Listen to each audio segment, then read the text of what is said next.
Hi, everybody. Thank you so much for joining us today. My name is Uma Mishra-Newberry. I am the Executive Director of Women's March Global. Today, we are featuring another webinar in our partnership with Stand With Kashmir.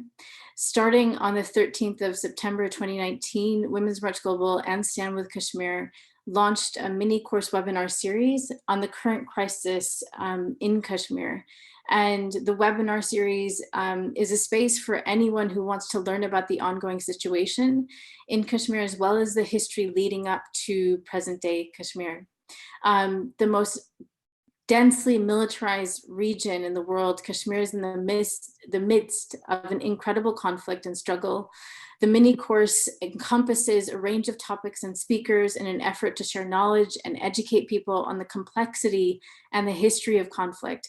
And in the past 6 months, we have featured topics on why is Kashmir the most dangerous place on earth, how to survive in the world's most militarized zone, what daily life under occupation looks like, and sexual warfare, and what women and resistance in Kashmir looks like.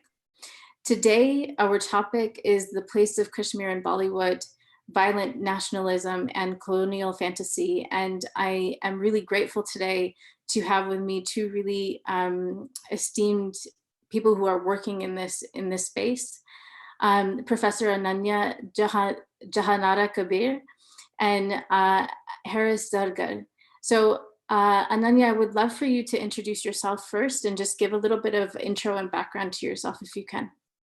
Thanks, Uma, and hi, Harris. It's nice to be here with all of us. I don't know how many people have sort of joined us, but I know quite a few were interested. So it's a good use of the technology that we are forced to have to use these days. Right, so I'm Ananya Kabir. I am Professor of English Literature based at King's College London. But I've worked on Kashmir actually for quite a while now. 10 years ago, I wrote a book, Territory of Desire.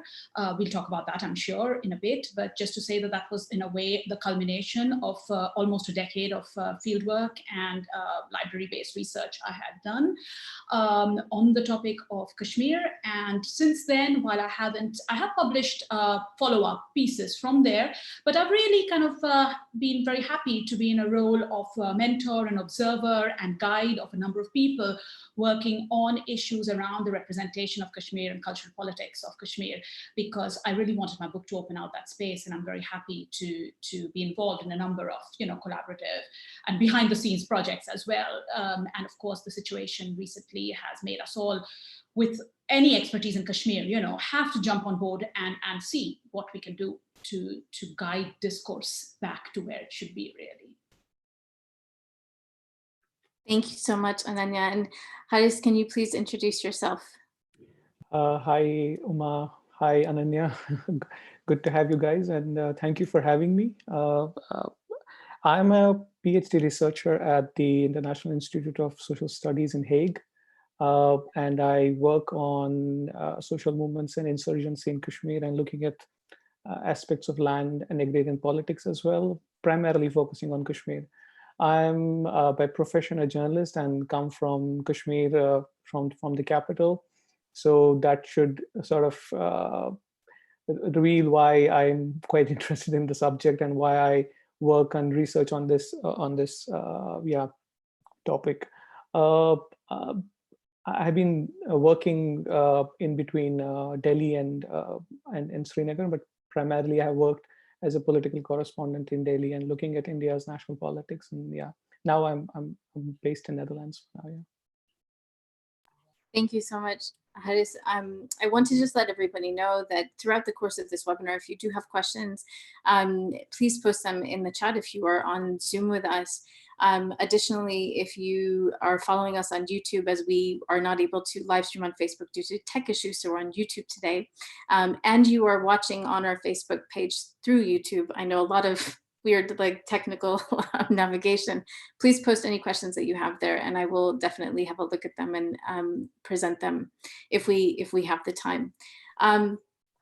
So we're going to go into the question and answer session. So Ananya, I want to start with you first. You've written about the history of Indian cinema in Kashmir, especially in the 1950s and 1960s, in your book, Territory of Desire, Representing the Valley of Kashmir. Can you talk a bit about your book and what you discovered was the intent of these films that were made during that time? Yeah. The book that I wrote really was premised on a very simple question.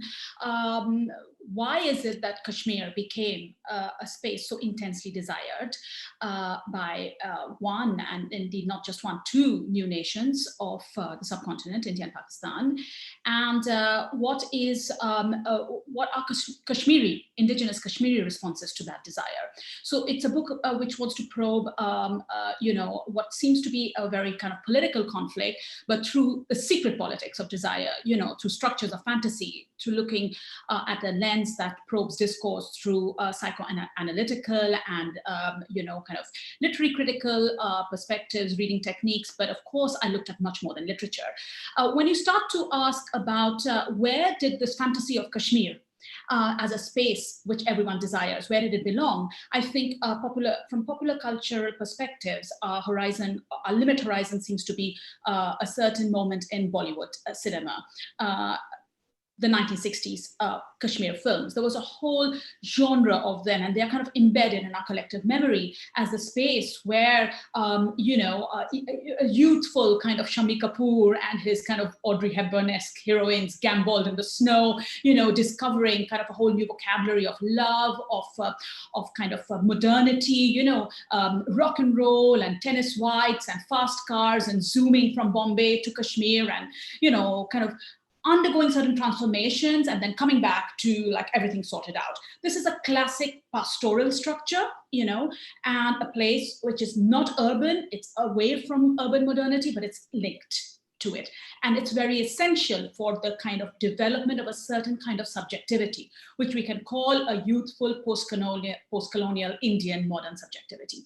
So these 1960s films, I'm thinking about Jungli, 1961.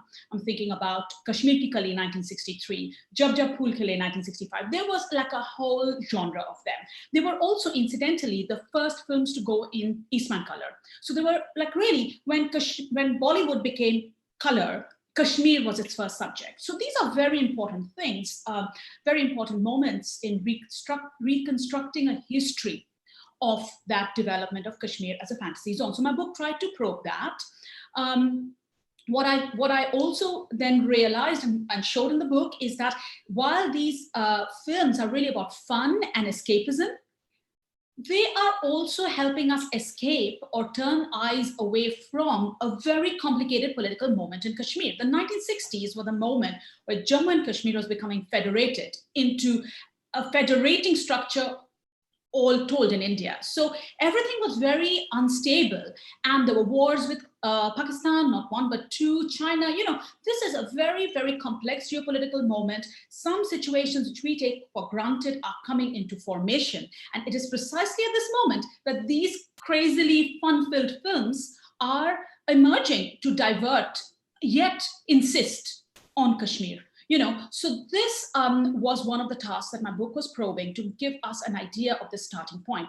But the second thing that was very important, and that takes us back to the colonial fantasy issue, I linked that obsession with Kashmir as this post-colonial escapist playground for modern India in the 60s, back to the start, really, of a colonial romance with the camera and landscape, which started in Kashmir. So my book did a lot of primary research on how this view of the lake, the Dal Lake with the Shikara, the overarching mountains framing the lake, which have become very iconic in the way we think about Kashmir's beauty and consume that beauty, that actually started at a certain point. So my book probed that, discovered that starting point, and located it within the birth of high altitude adventure photography anywhere in the world.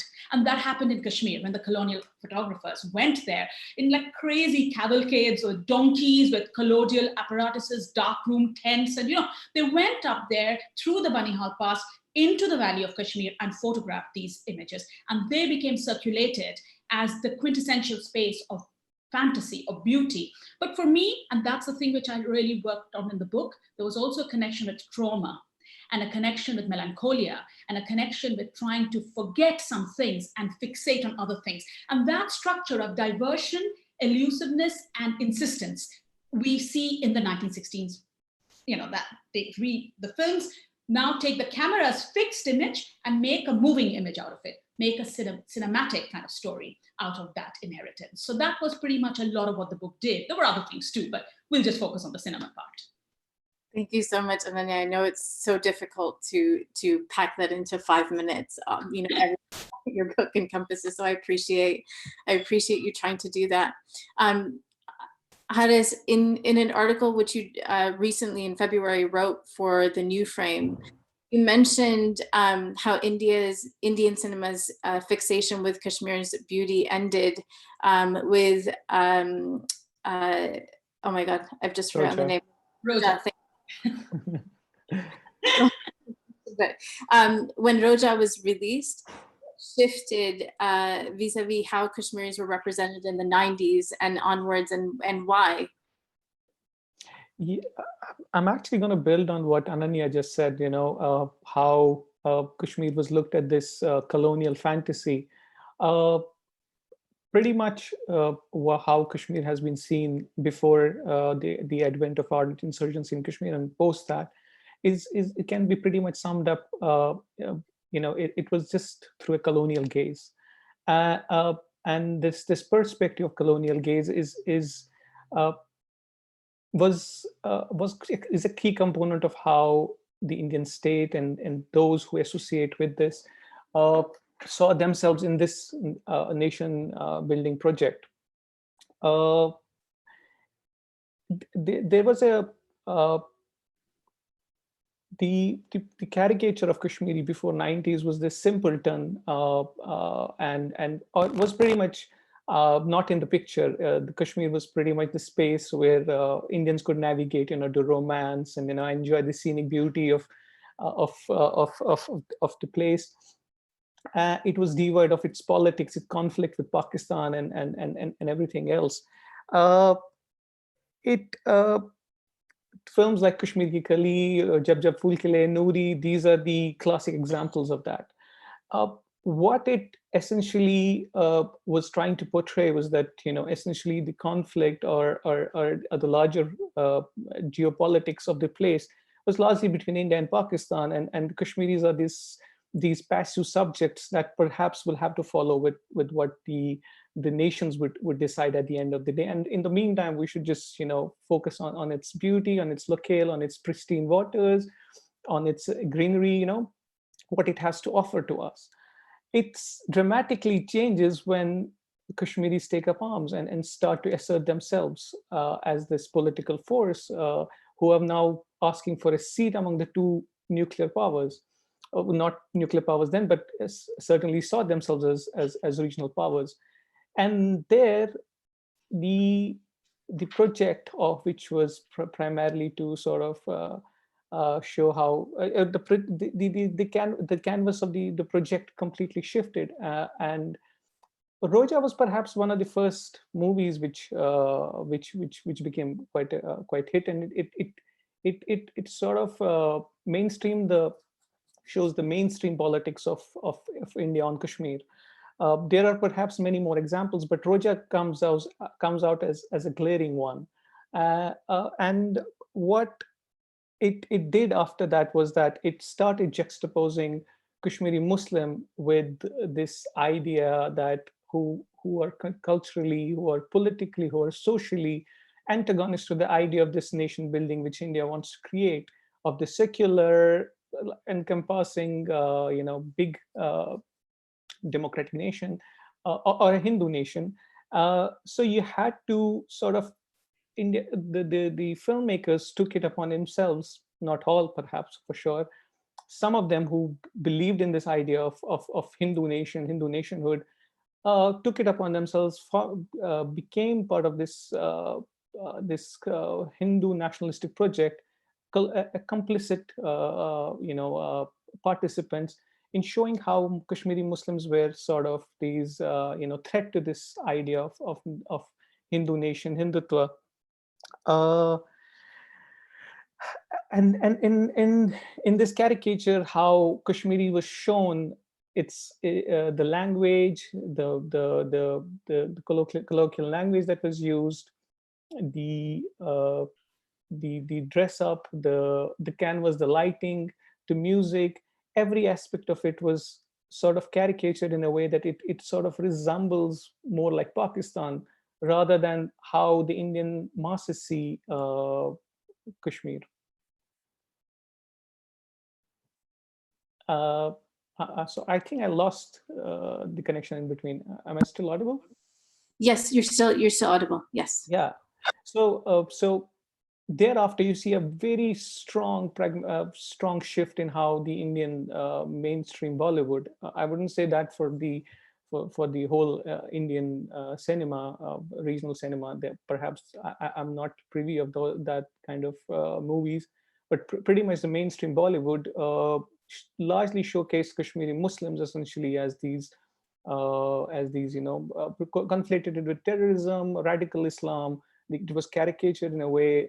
The dress up, the language, everything was to showcase like how they are antagonistic to the idea of Hindu nation, yeah, which the state wants to build, yeah. Thank you so much, Haris, for that. Ananya, we definitely have to talk about the role that Islamophobia plays. But more specific to this, what does the role of Islamophobia play more generally in terms of portrayals of Indian Muslims in Bollywood, but then also Kashmiri Muslims? Yeah. So building up again on what Haris already started talking about via the precise example of Roja, I think we've got to remember, and I think we all agree, that popular cinema in India, of which Bollywood is obviously leading the pack, but we've got all the other regional industries as well. Roja comes from there. But I think popular cinema really has always been the space where all these fantasies and anxieties around Indian Muslims have been played out. And because those anxieties and fantasies have shifted in time, we're talking about 70 years now and more of independence. So we have evolution. So, we've got Amar Akbar Anthony, one moment. We've got My Name is Khan, another moment. We have Gully Boy today, present moment. So you've got it's in itself, you've got an evolving history of how the Indian Muslim has been represented in Bollywood. But one thing remains constant. This is the space where those anxieties are played out, right? Now, when we then think about, there are two issues here. We've got the Kashmir issue, and we've got India and India's issues with Muslims. There are overlaps, but they are very, very important separations as well. There are two different trajectories of issues. So the intersection is in the shared religiosity, right? But what's very interesting is that if we go back to the 1960s films as the first phase, where there is this co-optation of Kashmiris into sustained narrativization through Bollywood. In that phase, we don't find, that Haris already mentioned this, we actually don't see we don't actually see much engagement with the religiosity of Kashmiris. We have, when they are there, they're props to the main narrative going on. They are simpletons, absolutely, they're shepherds, they're young, they're artless Kashmiri girls, Kashmir ki Kali. They have very little agency, but what descriptive charge is given them is always to do with the kind of folk ethnicity. There's a Kashmiriness of culture, but they're very ambivalent about pinning it down to Islam. No, none of the protagonists' names are clearly Muslim. They're like something diminutive like Raju, or something which can go either way. So now when we then come to the 70s and the 80s, there's a break, and where Kashmir comes in the filmscape is as a backdrop for songs, as in Bobby, or so you've got the presence of the pastoral element, but it's receded to just a background for the song element. In the 90s, it resurges. We return. So this is a kind of phase 2 of using Kashmir in Bollywood, and that phase coincides with the rise of Islamophobia and certain discourses, both nationally and internationally, around Islam. 1992 Babri Masjid, of course, and then we've got capping it 9/11 on the other side. So, you know, we've got a sustained attention being paid to Islam as a cultural problem, as a civilizational issue, as a fear-producing issue, and othering. So all these issues then start, interestingly, being cannibalized, I think, by Bollywood and segued into its continuing interest in trying to deal with the Kashmir problem, you know. So now we get a new set of films, Roja, Mission Kashmir, Yahan. There are quite a few films like this that Roja certainly starts off with. And these films, I think, have in common a kind of, unlike the earlier 60s phase, the Kashmiris are Muslims now, you know, you cannot escape that. In fact, they're ridiculously Muslim. They're not even, I mean, of course, Kashmiris are Muslim. There's a, I mean, you know, but their Islam is also connected with the ethnicity in a way that if you wanted to be like true to it, you'd find different ways of talking about it. Instead, they are caricatured. There's a lot of like Arabic prefixes, al-jihad, al-this, al-sami, al-that, you know, it's just ridiculous. It doesn't bear real correspondence to how Kashmiri Islam expresses itself. But there is a kind of coalescence with fears around good Muslims and bad Muslims, acceptable Muslims, recuperable Muslims, you know, the kind of Muslim that should be the ideal Indian Muslim. And the Kashmiri situation is used to feed into that picture. Once again, we see that we are not doing justice to what is specific about Kashmir. And there is no film that even, I would say, complex films like Mission Kashmir and Roja that started a trend fall back into some simplistic narrative conclusions and simplistic character depictions to deal with this whole panoply of fears and anxieties around the idea of Islam that geopolitics nationally and internationally produced by the 1990s. Thank you so much for that breakdown, Ananya.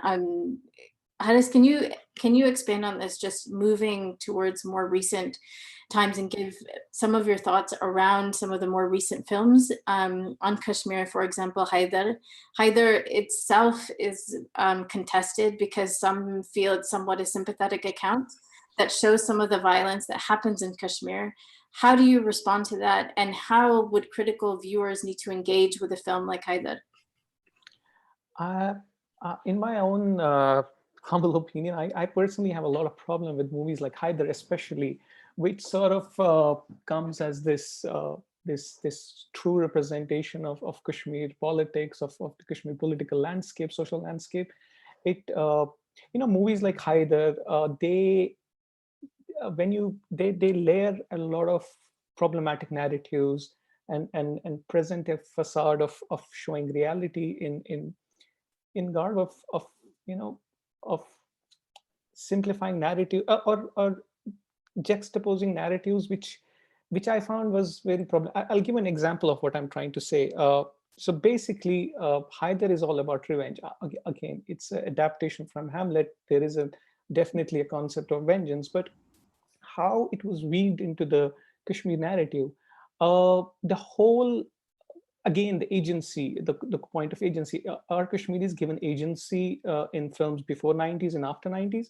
Pretty much no. The agency that is exhibited is primarily, you know, there is a huge influence of Pakistani element. There is, you'll find someone like Rudar influencing, you know, the main lead. There is always this person in the or a big state in the back, which is misguiding the main Kashmiris, who otherwise is very simple, wants to be with the whole, agrees with the idea of India, unified India. It's just that he gets somewhat you know, infected with this something which is not normal to this Kashmiri person. So agency is still not completely there. What if you see movies like Haidar, what they do is, okay, there was a certain element of how it showed cases of disappearances, of the issue of half widows. But when you, by the end of when you finish the movie, you realize the layers of you know, other subtle narratives it was building on. For example, primarily initially the whole movie, you will find very few minutes given to the Indian military on the canvas. They come initially in the picture first half of the movie, and pretty much acts in retaliation, and how they, one of the soldiers protects, safeguards his colleague, running away from the militants who are fighting. Then in the whole movie you won't find a single military jackboot. They just completely vanishes. The militarization which is shown in the first part of the movie, it just completely. Then again, when the layers of stories are lifted, you realize it's basically Kashmiris fighting against Kashmiri, an infected Kashmiri fighting against a Kashmiri infected with religiosity or a religious ideology, then fighting against a Kashmiri who is simpleton. And it's actually the cases of mass rapes, or the cases of disappearances are actually shown by either the Ikhwan, who were the pro-India militias, or by the JK police, and in a very covert way. There is no subtle sense in that. In fact, Haider, so the main lead in the movies, his uncle is the one who delivers his father to the police to the Ikhwan to be killed. Shows for his love for the wife. Essentially, just completely, it takes the whole politics, why people are asserting their politics for the larger nationhood, just reduces it to family squabbles. And that's problematic. Again, you see how the caricatures were built. Khurram, the name of the actor who plays the villain in the movie, if you have an idea of how of Kashmiri socio-political, or the civil society groups, you will realize there are people who you can relate to these villainous characters, how they manipulate local Kashmiris, how they manipulate conflict for their own purpose. So I think the case for pretty much all I cannot think of any movie which perhaps does justice to how the reality can be shown for the larger masses. I think Amir Bashir's I don't remember the name, Harud was a decent attempt at making a movie, an alternative movie, but again, it's not mainstream Bollywood. He had to take it wasn't shown in the cinemas, perhaps for a very short period. But again, then it again falls in that trap of juxtaposing militants who take up armed movement, shown them in the canvas of larger this radical Islamic. So, for example, in Harud, it talks about suicide bombings, which never primarily happened the way it was shown in Harud itself. But that said, again, coming back to Bollywood, there is pretty much there are always layers to layers. If on this face of it, it seems a sympathetic tone. There seems a sympathetic tone, but if you leave the layers, it leaves a very bad taste, especially for those who understand the larger politics or the political landscape of Kashmir. But why it is done, again, we have to understand the audience for films like Haider is still the Indian masses. Now, because of this advent of social media, the proliferation of mainstream media is such that you can't stop the news. So you have to accept certain aspect of what is happening in Kashmir, and that you have to show. Otherwise, you will be continued. If you won't be taken as a senior filmmaker if you don't, showcase that any longer, or if you don't highlight. But then you have to look at the politics of how it is put into the canvas. And yeah, so yeah, that's it. We'll definitely get Haris to the one of the things that I do want to ask you at the end of this is, what are some good examples in this context? So definitely we will get to that. But Ananya, I want to just move to you, and can you say a bit about the simplicity of Bollywood overall in the history, and also very much the current moment that India is currently in, and the Hindu nationalist project. I mean, especially right now with COVID, we see the insane rise of Islamophobia. It's yeah. I will let you continue. Well, for me, the camera as an apparatus, of representation is always complicit. It's complicit with modernity, with its glories, with its melancholias, with its with everything. We can't. It's not a clean. It's not an innocent, way of technological mode of representing anything. So I think that's my starting point. And then when you have an industry like Bollywood, which has capitalized on nation building and has been intrinsically involved in nation building on so many levels, how can you, the big question is, can you ever make a Kashmir film from within the popular cinematic apparatus of India? I really find it difficult. You cannot, because so the best the film can do is make a meta commentary on its own impossibility. That is what Mission Kashmir does, for example. I agree completely that in the end, it's a family squabble. I mean, this is another irritating thing. They all end up with family squabbles. They all end up with psychoanalytical disorders, but what the question which came from Khalid Wasim right now in the chat is like, what about Kashmiris watching these films? Just to say that I went to Kashmir 15 years ago for the first time, fully expecting everybody to say they hate all the Kashmir films, But many people actually said they remembered many positive things about that time when people were coming. There was a certain cosmopolitanism when the film industry, with Shami Kapoor was around. People had embedded certain songs in particular within their own narratives of how they remembered that time. I realized the matter was more complex than that. And people like Abir Bazaz, with their very interesting film, Abir and Minu did, Paradise on the River of Hell, taught me a lot about how it's not just about the Kashmiri being gazed at, but the Kashmiri has agency to return the gaze back. The question is, what's the apparatus? What's the technology? What's the format they're going to use? And the all-encompassing nature of Bollywood's complicity, which today is becoming worse and worse, means that there's very little scope, very little space in that cinematic surface for rupture to happen. It can happen. I feel it does happen in all these films. It happens particularly when increasingly we hear koshul, we hear the language of Kashmir, even in phrases, folk songs embedded into certain then kind of, like Bumro, and these are all crazy, again, very silly, sanitized versions. But we are still, when someone says Azadi for the first time in Roja, we hear that word. There is a rupture. Whether the sanitization of cinema, its overall complicity, the way people are schooled to see things, their stupidities, sorry for a very banal word, doesn't want to see, or their blindness, doesn't want to see the rupture, doesn't want to sense it, but the rupture can be there. It can be inserted. And those are the moments that I, as a literary critic and hopeful for an optimistic politics of recuperation, will look at those moments. Can something be recuperated? How would a Kashmiri view those moments? Can a counter representational strategy derive?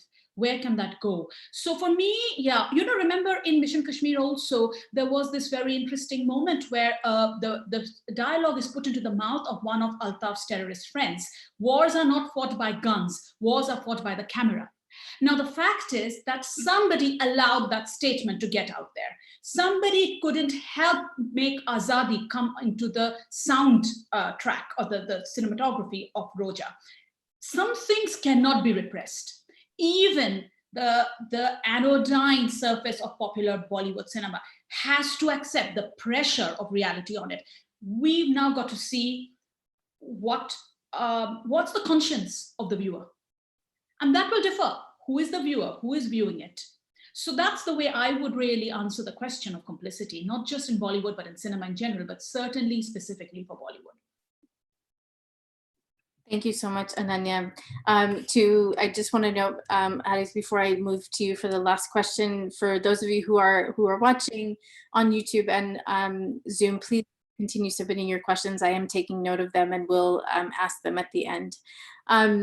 So just one last question before we get to the Q&A from those who are watching.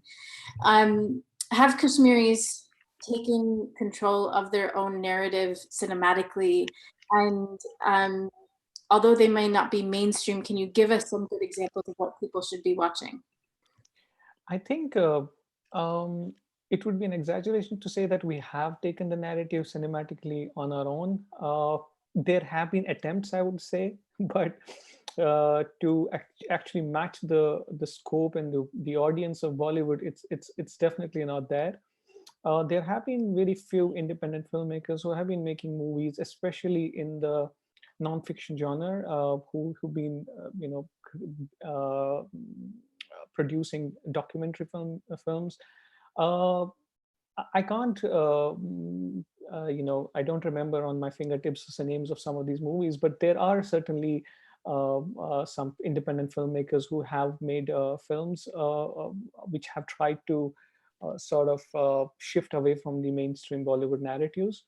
Again, do they tackle the issue of the larger politics of the valley? Again, I have a very skeptical view. No, they don't. They largely, again, try to sort of take a deviation from how Bollywood portrays the larger culture, the society, and they sort of tackle those issues in their cinematic expression there. There haven't been really. I guess perhaps it's the medium which makes it a bit difficult. The kind of resources, the kind of logistics it requires, the kind of manpower it requires. I think that perhaps hasn't happened. Maybe in future we might see that happening, but compared to what we have on the other side, which is Bollywood, imagine its reach not just in the in mainland India, but globally. It has huge, resources at its disposal. Uh, in terms of whether narratives can be challenged, I think there are other ways of how people are expressing, perhaps through short film. TikTok, for example, has become a good medium to express, show some cinematic expression, or Instagram for that matter, but not at this scope of cinema per se. Yeah.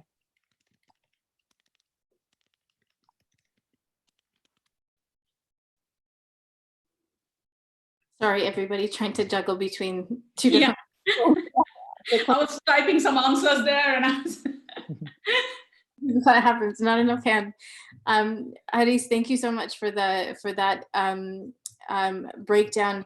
I'm going to now just I'm going to look at the questions that have come in. And Ananya, I want to start with you with one question that came in on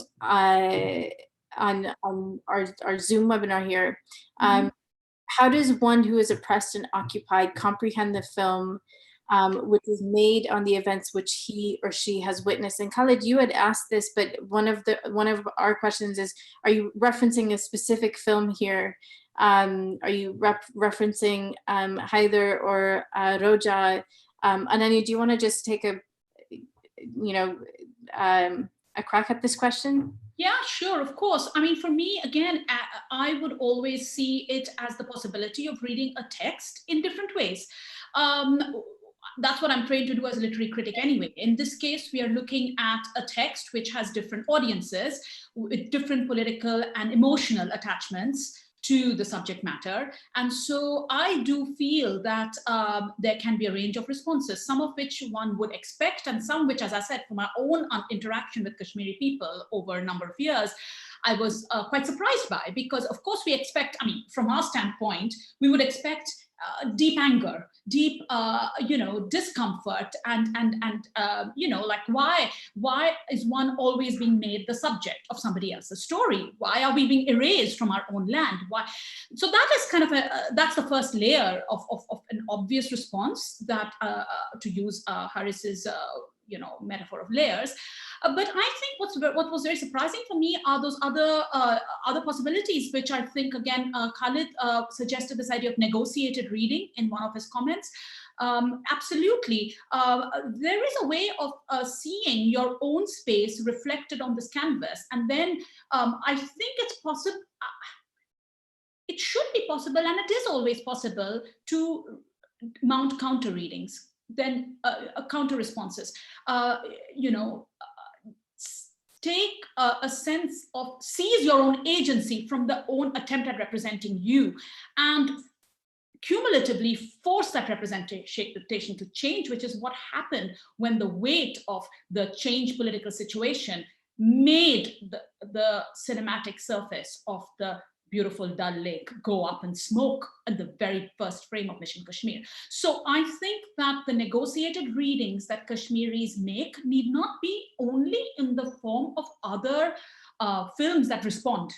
It could be, as I say, all these new social media guerrilla tactics of intervening, but also political responses.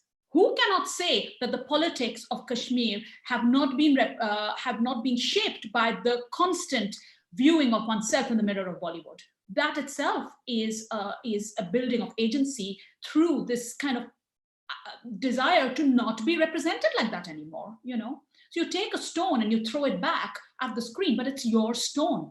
It's a stone that comes out of your earth and your land. So I think we have to broaden our sense of what is agency, what is counter-representation, and what is resistance.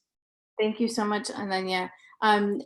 Haris, I want to just forward a question to you that came in. And this is, I think, a pertinent one, given that your article in the New Frame, How Bollywood Furthers India's Hindu Nationalism. So I think this question is very relevant. How do these problematic Bollywood movies on Kashmir impact how Indians feel towards Kashmir? And how do we change this? I think this is a very important aspect of why Bollywood makes what it makes. We have to understand that Bollywood in the Indian political and entertainment landscape is a very strong influential medium, and what it's not often what art mimics the society. It's also what society mimics art sometime, and there is I think enough reasons for us to believe that what the media, what the entertainment industry showcases is sort of absorbed by the larger Indian masses, who, for all the good and bad reasons, love Bollywood. So it does matter how Bollywood represents Kashmir. As somebody who is living in a very remote pocket in Madhya Pradesh, in Bihar, perhaps may not be able to himself or herself come and visit Kashmir, and for that person, Bollywood becomes becomes that that painting or that entry point to Kashmir. And as someone as young as teenagers or younger than that are exposed to Bollywood at a very young age, they're not a news medium can give you a completely different narrative on the politics. But when somebody when you're exposed to something like Bollywood songs at a very young age, so it's the inception of how Kashmir should be looked starts at a very young age, and it builds over a period of time. So it really matters how Bollywood represents Kashmir and Kashmiris themselves. So when you sort of juxtapose the image of Kashmiri somewhat more culturally and politically linked with Arabs or with Pakistan, it immediately starts creating that antagonistic feeling among the larger Indian masses, who perhaps may not even meet a Kashmiri in their life. So it provides that that window of opportunity for the a lot of delinked or sort of masses who are completely away from the larger or daily politics of Kashmir. So in that sense, it is very important not only just to highlight what is the problematics with the Bollywood, with the representation of Kashmiris in Bollywood, but it's also to sort of deconstruct the whole idea behind it, is to show that it plays into the larger politics of right-wing radical politicians. And there is now a complicit alliance of Bollywood producers, actors with the state and the right-wing politicians. So these are layers we have to understand and talk about these things. Yeah. Yes. Thank you so much. Ananya, this question came in earlier on Zoom, and so I'm going to ask you it. It's oh my goodness, I just lost the question. Anna. Okay. I'm trying to understand why Kashmiris are portrayed this way, not only in Bollywood, but also in other industries. Roja being a Tamil movie, how do you explain that?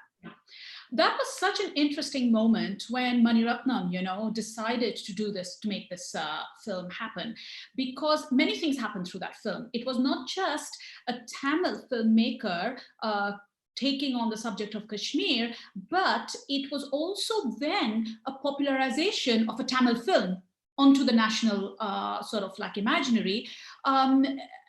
And then it got dubbed, and then A.R. Rahman became really popular because of that film too. So there was a trilogy of films really that Mani Ratnam did, of which Roja was the first. Roja, Bombay, and Dil Se. And I find those films should be seen as an entity, literally as a trilogy, where I think Roja represents quite a naive attempt of Mani Ratnam to just be this,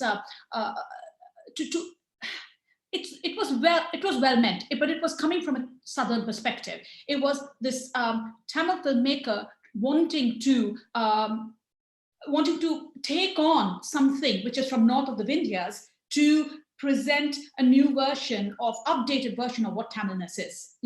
So in that dealing again with the self vis-a-vis the question of India, same old pattern.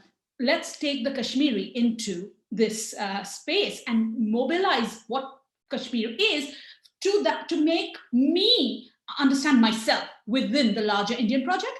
Now, obviously, if that's already your agenda, you're not going to be thinking about, let me also represent Kashmiris in some sort of a sympathetic way. I mean, you are just using the Kashmiri as a foil. Naturally, you're going to go back to an accumulated meta discourse on how Kashmiris have been presented in Bollywood because you're using a shorthand. So that you let North Indian viewers or other Tamil, whatever, you are showing yourself.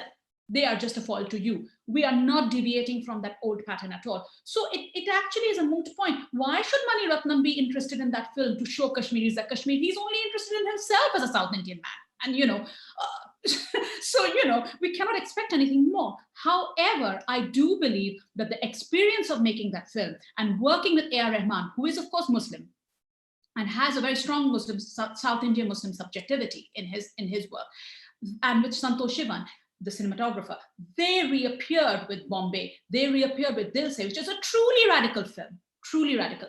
And I think that there is an evolution in Mani Ratnam's politics. It becomes better and better from my perspective, but the damage in a sense is done for the Kashmir discourse through Roja. You cannot unravel the fact that he made that film.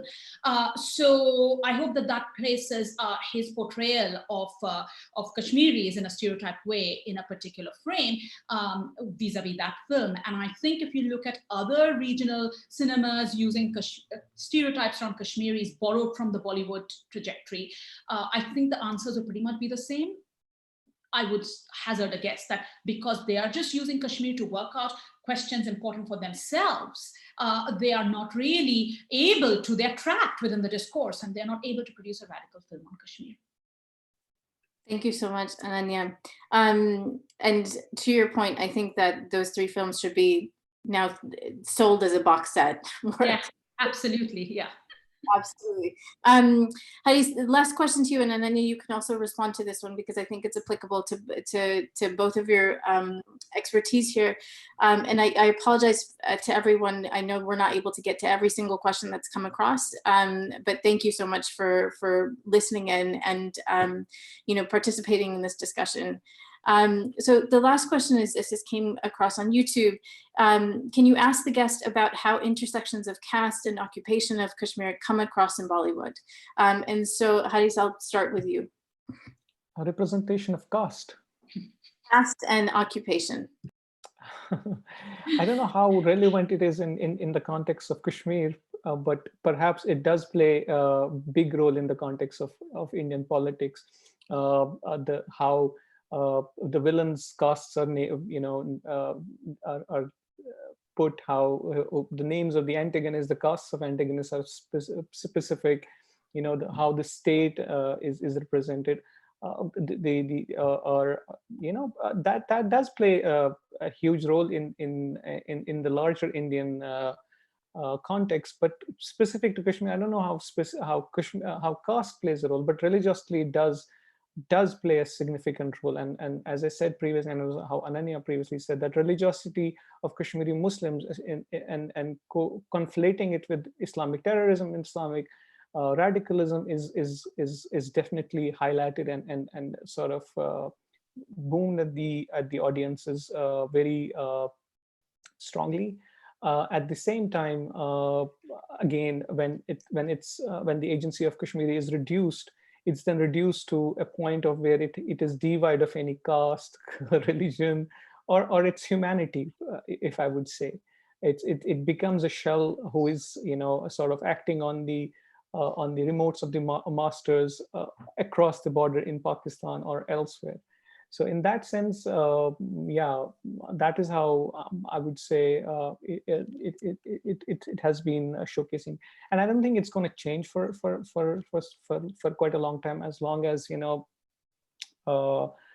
how there is this sort of an red line, Lakshman Rekha, of where you don't question the army, the state, or when it comes to the question of Pakistan.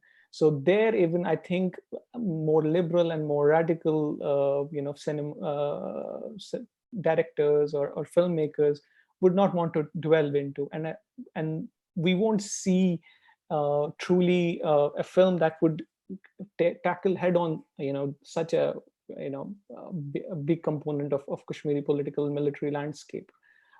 Yeah. Ananya can take it. Well, I mean, I agree that this is a bit of a googly of a question, Yeah, I'm just like, but I was pondering it while you were grappling with it bravely, the first instance. Actually, of course, I mean, Kashmiri society is very structured by caste. I mean, what about the Kashmiri Pandit? What about the high caste Ashraf Kashmiris? There is a lot of caste. There's a lot of caste-based politics on the micro level of Kashmir. The interesting thing is that, of course, it will never, I mean, we are talking about the lack of such basic respect for Kashmiri specificity in Bollywood, that how can we even get to that point where people are actually representing issues around caste? Because I do think that it is also whitewashed in Bollywood in general. We are not talking about caste. When we are talking about caste, we are talking about a homogenization of a sort of like general bland upper caste-ish, kind of middle class lifestyle, and people who are generally quite fair, and you know what I mean. I mean, this is a complete stereotyping of what is an Indian. So I think the true eruption again of a caste-based, a caste-sensitive lens for the occupation, perhaps, I mean, this is a utopian desire, but we are seeing a huge new movement of Dalitization, of thinking about caste from the other end of the spectrum, a new awareness. And we have it in politics too with Chandrasekhar Azad. We have so many interesting players today.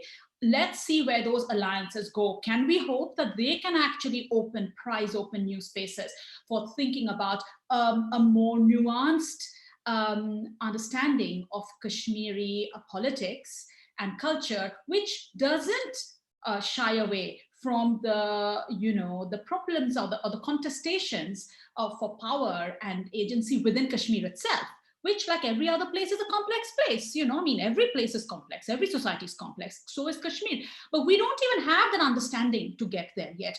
And so perhaps it will come to us through some other means. But again, as I say, it would be some kind of TikTok revolution, maybe, rap singers revolution, YouTube revolution, but it may not use the camera in this hegemonic way. I think it can't. I think we have to look for something else. So we wait for that. Thank you so much, Ananya. I want to give both of you a couple of minutes just to give some of your closing thoughts, and also some places that people can go to follow this discussion or continue with the education of themselves in this discussion and in this critical discourse. So Haris, I would like to start with you if you want to give us some closing remarks. Yeah, I'll make a couple of quick comments. One is like how Bollywood is a very important soft power for India, and it has to emit a certain image of India and what happens in the larger politics of India, and it has to sort of emit that that to the larger, wider audience, and it's growing. Films of Bollywood are now seen in China, so so for things to change in terms of how the narratives on Muslims and on Kashmir, I don't see that it was going to be a radical change. I think there is probably going to be a much larger shift where since 9/11, because of the Islamophobia and growth of far right nationalism across, so there is going to be more alliances on those lines. So pretty much grim situation I see on that front. But I think what has happened in last few years in Kashmir, especially because of the social media, even though it remains fertile for pretty much a large part of the year, is the ridiculization, how people are ridiculing the mainstream Indian Bollywood TV series on these, make these small memes and small TikTok videos ridiculing it, juxtaposing it with Kashmiri language and completely transforming how it appears to the audience. And I think what has happened in last, I think again 5-10 years, 5-6 years, not much before that, is the influence of other popular cinemas, global cinemas, Turkish, Korean, Netflix has made it possible for a lot of people to see movies from across different. So the influence of Bollywood and like Ananya was saying before, when she went to Kashmir, there was still a lot of positive sentiment for Bollywood. The people would still enjoy that. I think that has completely shifted, perhaps because of the space is now being taken by much more polished cinema from Korea, from Japan, from Turkey. Turkey cinema is quite, Iran, Persian cinema is cherished by a lot of people. So I think this space is being taken by other cinematic forms, and I think that's where I think perhaps you might see a change there. I remember a few years back, popular Iranian filmmaker Majid Majidi was having a project on Kashmir, which he, I think, perhaps left it halfway because he then supported Amir Bashir's Hardo for that. But then there is an interest, perhaps, which might come in somewhere a few years down the line. We might see that change happening, if not within India, but elsewhere. Yeah. Yeah, I'll just, if I can, shall I just wrap up, Uma? Yes, absolutely. I just want to follow up. Haris, do you have any suggestions? We've posted links to Newframe so people can read the articles that you have written, but is there any kind of other contextual spaces that you would want people to move to in the furtherance of this discussion? And you can also send them to me offline, and I will. I can send it. I can't think of it right away, but yeah, if there is something, there are for sure, but I can't think of it immediately. Yeah. Will do, and then we will definitely send them out. So thank you so much for that. And Ananya, please. Sorry, yeah. No, of course. I think that's why we need these dialogues with people like Haris and others who are able to access the situation on the ground in Kashmir. And also, very importantly, the Kashmiri language, which, is such a source of this irony, humor, black humor, sarcasm. It's really potent. And only by going to Kashmir, I understood that. I could have never known that, not going there. So for me, this is like the source of the wealth, the basic wellspring of resistance, and also of trying to change the discourse. So what you said was about the humor and the kind of ridiculing, even Achille Mbembe in his very, very important book on the post-colony, which I opened my own book with, Mbembe talks about the need for this black humor on the ground, on the part of the ordinary person to resist the apparatus of the neo-colonial apparatus, and even that can be done on very level of very small body gestures, profanities, and this kind of like mockery, which is very devastating on the micro level, and it also gives a source of strength on the micro level also to the people of the receiving end of hegemony. So I think that what would be fantastic is, yes, that actually on the one hand we want those guerrilla tactics to remain guerrilla, because otherwise they will lose their potency. But somehow, for those of us who are interested in making that bridge between between what's on the ground and to opening people's eyes to that richness, for analysis, for creating larger platforms for counter discourse and so on, it would be great to have access to those forms so that we can also understand what's going on from a variety of perspectives. So I think we wait and watch, and there's a huge amount of the whole in cyberspace things are happening through, as you said, Netflix and TikTok and WhatsApp and whatnot. These are the new spaces where a kind of kani jung, to use the Kashmiri phrase, is happening, and that's the excitement. I think that's the hope too, at least for me. I'm always optimistic. Thank you so much, Ananya. And thank you everybody who has joined us on YouTube, on Zoom, for those of you who are watching via Twitter as well. We appreciate everyone's participation in this, because it is only through this space of sitting in critical discourse and observing and learning and listening that we are really going to be empowered enough to help act and stand in solidarity with the people of Kashmir. So please stay tuned for more webinars in this series. We are working with the fantastic grassroots team at Stand With Kashmir to help produce more of these. So we will definitely let you know when the next one will be. Thank you so much to our two fantastic panelists today for this very critical discourse and dialogue. Ananya and Haris, thank you so much. And I appreciate taking the time today and for this discussion. Thank you. Thank you, Uma. Thank you. You were a great moderator. Thanks a lot. Thank you. Stay safe, everybody. Bye. Take care. Thank you. Bye. Bye, Haris. Bye.